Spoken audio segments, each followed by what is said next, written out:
Hammaga salom. Bugungi sonimizda qo'shni Turkmaniston haqida siz bilgan yoki bilmagan qiziqarli ma'lumotlarni aytib o'tamiz. Agarda sizga qiziq bo'lsa, marhamat tomosha qiling.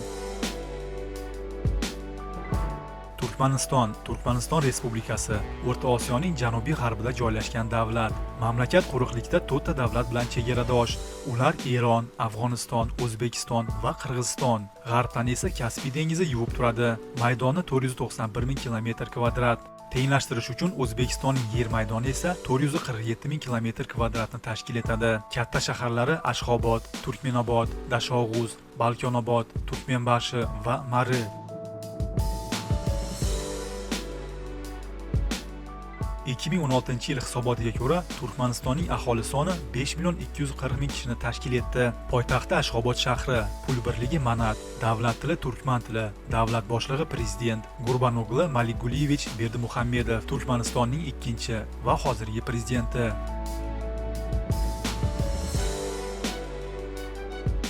Statistika hisobotiga ko'ra aholining 80%ni turkmanlar tashkil qiladi. Qolganini esa o'zbek, rus, qozoq, ozarbayjon, beluji, arman, kurd, tojik, boshqurt, nemis, osetin, gruzin, qirg'iz va boshqa millat vakillari tashkil etadi. Aholining 90%ni musulmonlar tashkil etadi.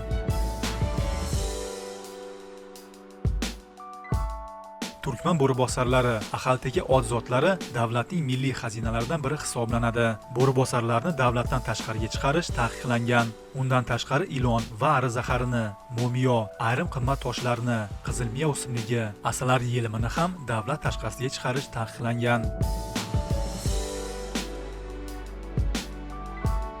Turkmanistonda 33 ta davlat bayramlari mavjud. Eng qizig'i shundaki, bayramlarning ichida Turkmaniston qovunlari kuni ham mavjud ekan.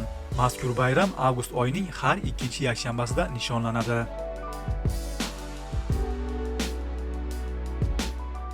Ashxobod so'zi fors tilidan kelib chiqqan degan taxmin bor. Ishq, sevgi va obod shahar, ya'ni sevgi shahari degan ma'noni bildiradi.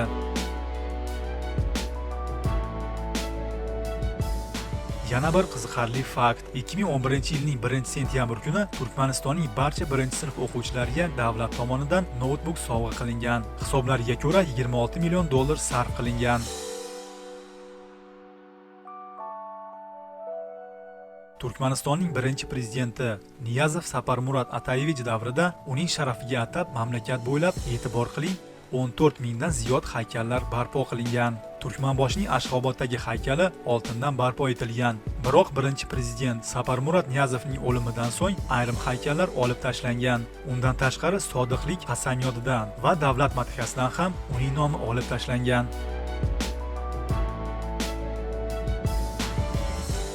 Achinarli, biroq tarixiy fakt. 1948-yilning 5-oktyabridan 6-oktyabrga o'tar kechasi Ashxobodda juda qattiq zilzila sodir bo'lgan. Zilzilaning epitsentri Ashxobod shahri bo'lib, uning kuchi 10 ball deb belgilangan. 98% uylar yer bilan yakson bo'lgan.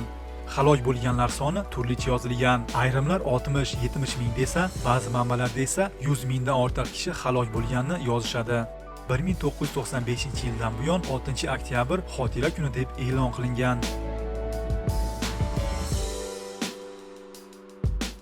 Mamlakatning iftixoridan biri ahaldagi ot zotlari.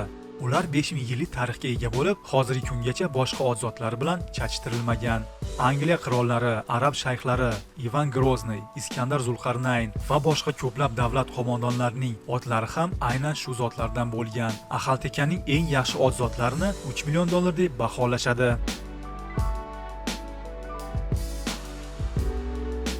Mamlakatning cho'llik hududi Qoraqum 350 ming km²ni tashkil etadi.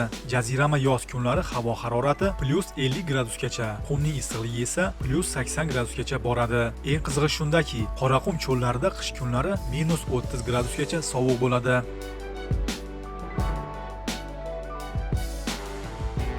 Turkmanistonda 90 dan ziyod sut emizuvchi hayvonlar mavjud. Masalan, giyena, barz, leopard, arxar, sayg'oq va boshqalar. Turkmaniston karakli yoki qora qulog'i bugungi kunda 300 donasi qolgan xolos.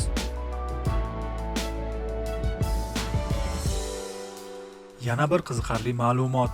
1998-yilning 5-sentyabrida Dashog'uz shahrida M5 nomli meteorit qulab tushgan.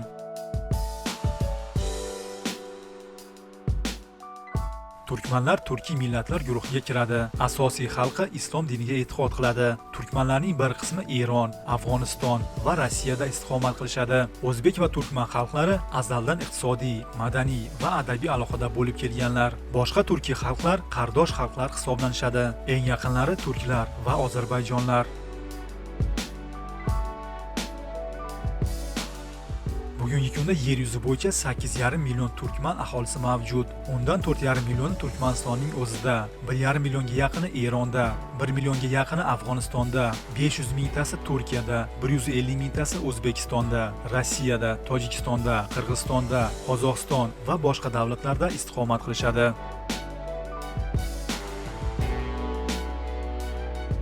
Darvoza deb nomlangan gaz krateri 40 yillar oldin Turkmaniston cho'llarida paydo bo'lgan va hozirgi kungacha yonib keladi. Ushbu krater xalq va sayohatchilar orasida Do'zax darvozasi nomi bilan mashhur. G'uvillab yonayotgan krater diametri 60 metr, chuqurligi esa 20 metrni tashkil etadi. Do'zax darvozasi haqidagi to'liq videorolikni bizni kanalimizda tomosha qilishingiz mumkin. O'tish uchun ssilka videorolikning ostki qismida.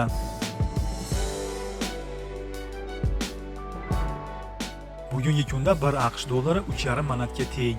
Moskva Ashxobod yo'nalishi bo'yicha aviabiletni o'rtacha hisobda 12 ming rublga sotib olishingiz mumkin. Aziz do'stlar, Turkmaniston haqidagi bugungi ma'lumotlarimiz bir qismi edi xolos. Keyinchalik yana ayrim ma'lumotlarni aytib o'tamiz. Biz bilmagan qiziqarli ma'lumotlarni bilsangiz, kommentariyada yozib qoldiring.